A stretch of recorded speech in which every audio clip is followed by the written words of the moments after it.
Hello there. The new Prime Minister Rishi Sunak was clearly criticized for his cancellation of the World Climate Summit.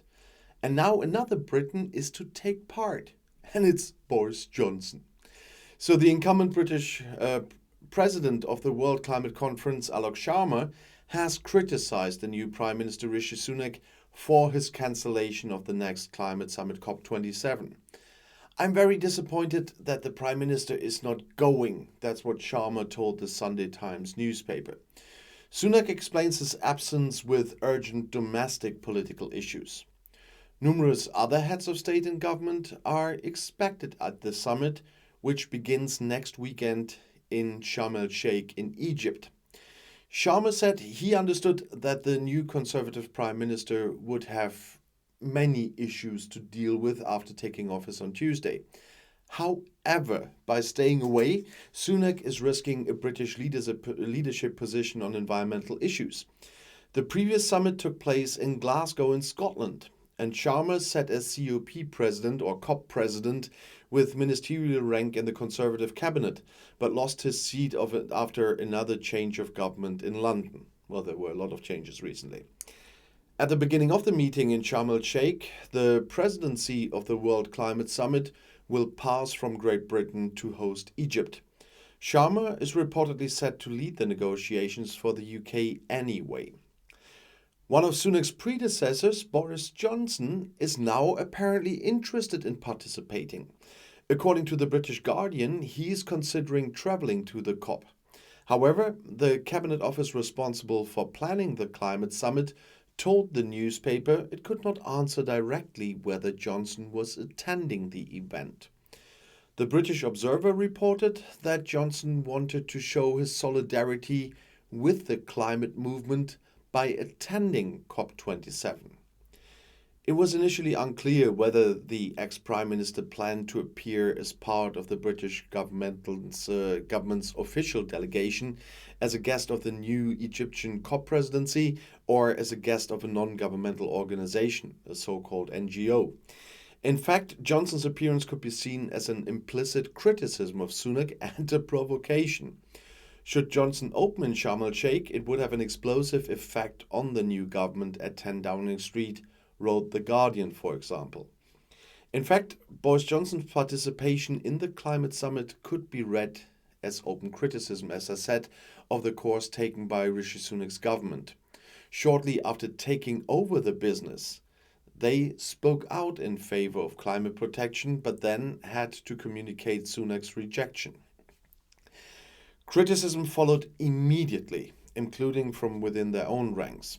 Nadine Dorries, Tories MP and a Johnson confidant, tweeted at the time, "The Prime Minister is making a mistake if he does not go." With his course, Rishi Sunak also caused offence elsewhere.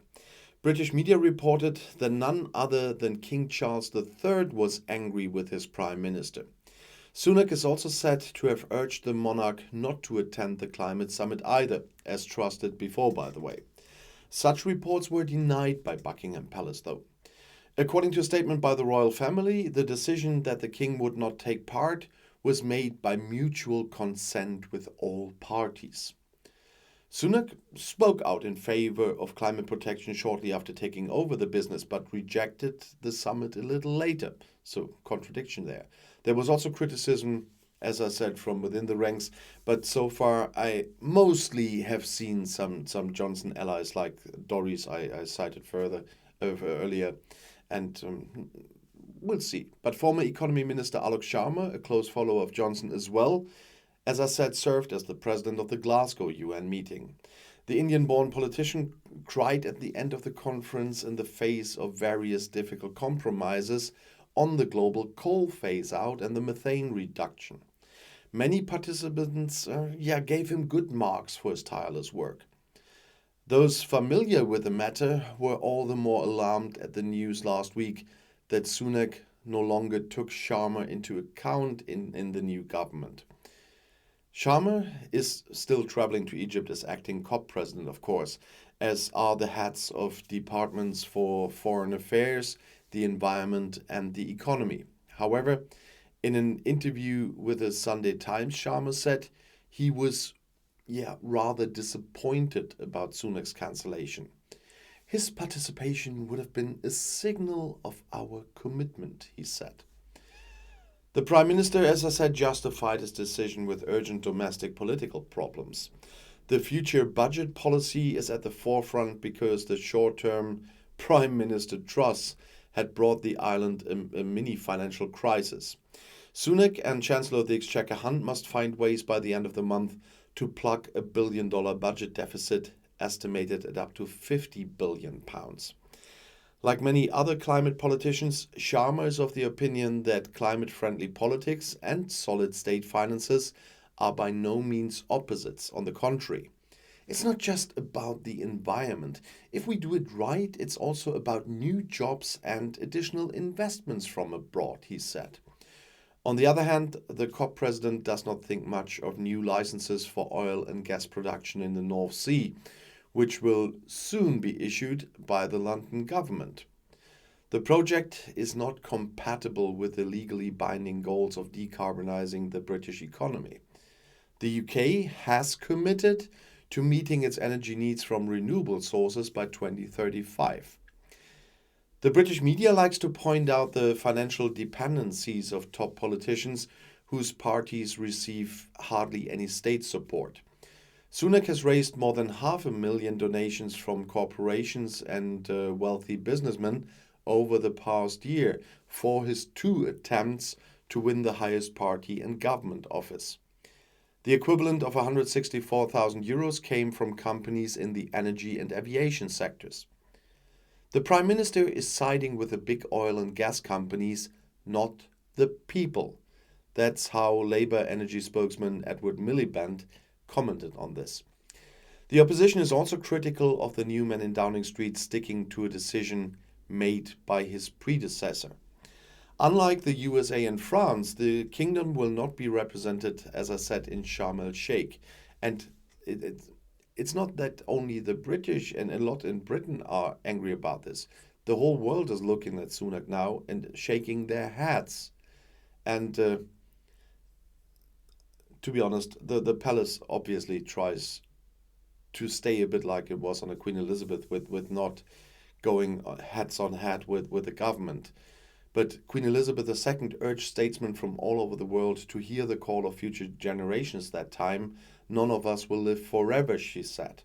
And so definitely Charles, he's so environmentally engaged, or was in the past as Prince of Wales. He would want Sunak to go. We all know this, and he still probably would want to go himself, but they don't let him. But Sharm el-Sheikh is on the weekend, and before everybody meets there, the G7 foreign ministers will meet for a second foreign minister meeting, which is an exception, by the way. Usually at a G7 presidency, which is held by Germany at the moment, once the foreign ministers meet and once the heads of government meet. And so that's a rare thing. But of course, with all the crises, with the gas crisis, with the Ukraine, I want to say crisis, but I really have to name it, this unprovoked law-breaking war by Russia against Ukraine, they have to meet again, although it's not usual to do that. And that meeting will take place on Thursday and Friday. Was it Thursday or Friday, or was it Wednesday or Thursday? Tomorrow is a bank holiday in Germany, and my head obviously got into bank holiday mode, although I have to work tomorrow because I work 7 days a week.